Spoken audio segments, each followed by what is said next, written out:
नमस्कार दोस्तों, मध्य प्रदेश शिक्षक भर्ती को लेकर एक और बड़ी अपडेट निकलकर सामने आ रही है। जैसा कि आप यहां पर देख पा रहे हैं, शिक्षकों की भर्ती के लिए अब चयन परीक्षा नहीं होगी। भर्ती में अब केवल पात्रता परीक्षा के आधार पर चयन किया जाएगा। पात्रता परीक्षा के अंकों के आधार पर ही ज्वाइनिंग दी जाएगी। स्कूल शिक्षा विभाग की तरफ से प्रक्रिया में एक बड़ा बदलाव किया गया है और विभाग ने इसका प्रस्ताव भी तैयार कर लिया है। जल्द ही इसको लेकर आदेश जारी किए जा सकते हैं। इसके साथ साथ डीपीआई संचालक ने क्या कहा, इसके बारे में भी आगे बात करेंगे। आपकी पात्रता परीक्षा का स्कोर कार्ड कब तक वैध रहेगा और कब तक इसके आधार पर नियुक्ति दी जाएगी, इन सभी बिंदुओं पर भी जानकारी सामने आई है।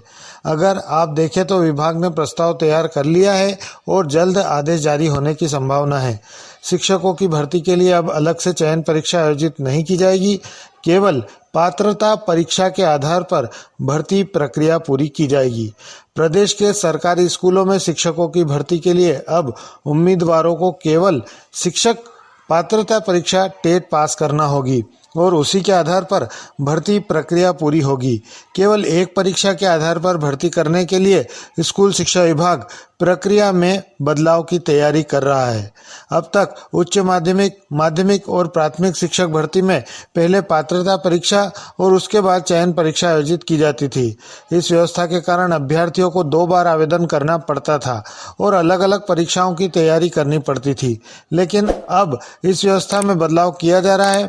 अलग से चयन परीक्षा नहीं होगी और केवल पात्रता परीक्षा के आधार पर भर्ती की जाएगी। हालांकि वर्ष 2018 में आयोजित उच्च माध्यमिक और माध्यमिक शिक्षक भर्ती में भी एकल परीक्षा प्रणाली अपनाई गई थी। उस समय करीब 21,000 पदों पर भर्ती की गई थी, लेकिन बाद में शिक्षक भर्ती 2023 और प्राथमिक शिक्षक भर्ती 2024 में फिर 2 चरणों वाली परीक्षा प्रणाली लागू कर दी गई थी।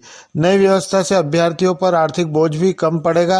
पहले सामान्य वर्ग के अभ्यर्थियों को पात्रता परीक्षा और चयन परीक्षा दोनों के लिए अलग अलग 500 रुपये शुल्क देना पड़ता था। हर वर्ष लगभग 5 से 6 लाख अभ्यर्थी इन परीक्षाओं में शामिल होते हैं। अब एक ही परीक्षा होने से समय और धन की बचत होगी। सरकारी शिक्षक बनने के लिए स्कोर कार्ड की वैधता 2 वर्ष रहेगी। नई व्यवस्था के तहत सरकारी स्कूलों में शिक्षक बनने के लिए जारी स्कोर कार्ड 2 वर्ष तक मान्य रहेगा। यदि इस अवधि में अभ्यर्थी की नियुक्ति नहीं मिलती है तो उसे दोबारा परीक्षा देनी होगी।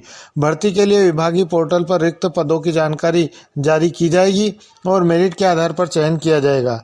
हालांकि ईएसबी अधिकारियों का कहना है कि नई प्रणाली में अभ्यर्थियों को भविष्य में अपने स्कोर में सुधार करने का अवसर भी मिलेगा। उम्मीदवार चाहे तो दोबारा परीक्षा देकर बेहतर अंक प्राप्त कर सकते हैं।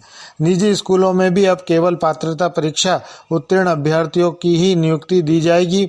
हालांकि निजी स्कूल किसी भी वर्ष की पात्रता परीक्षा उत्तीर्ण अभ्यर्थियों को नियुक्त कर सकते हैं। निजी स्कूलों के लिए स्कोर कार्ड की वैधता आजीवन रहेगी।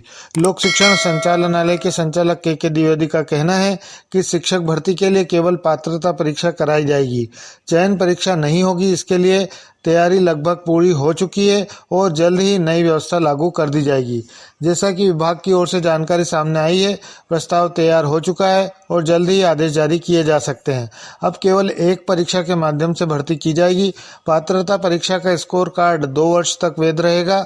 यदि 2 वर्ष के भीतर चयन नहीं होता है तो अभ्यर्थी को दोबारा परीक्षा देनी होगी। तो स्कूल शिक्षा विभाग की ओर से शिक्षक भर्ती प्रक्रिया में यह एक बड़ा बदलाव माना जा रहा है। दोस्तों, इस वीडियो में इतना ही।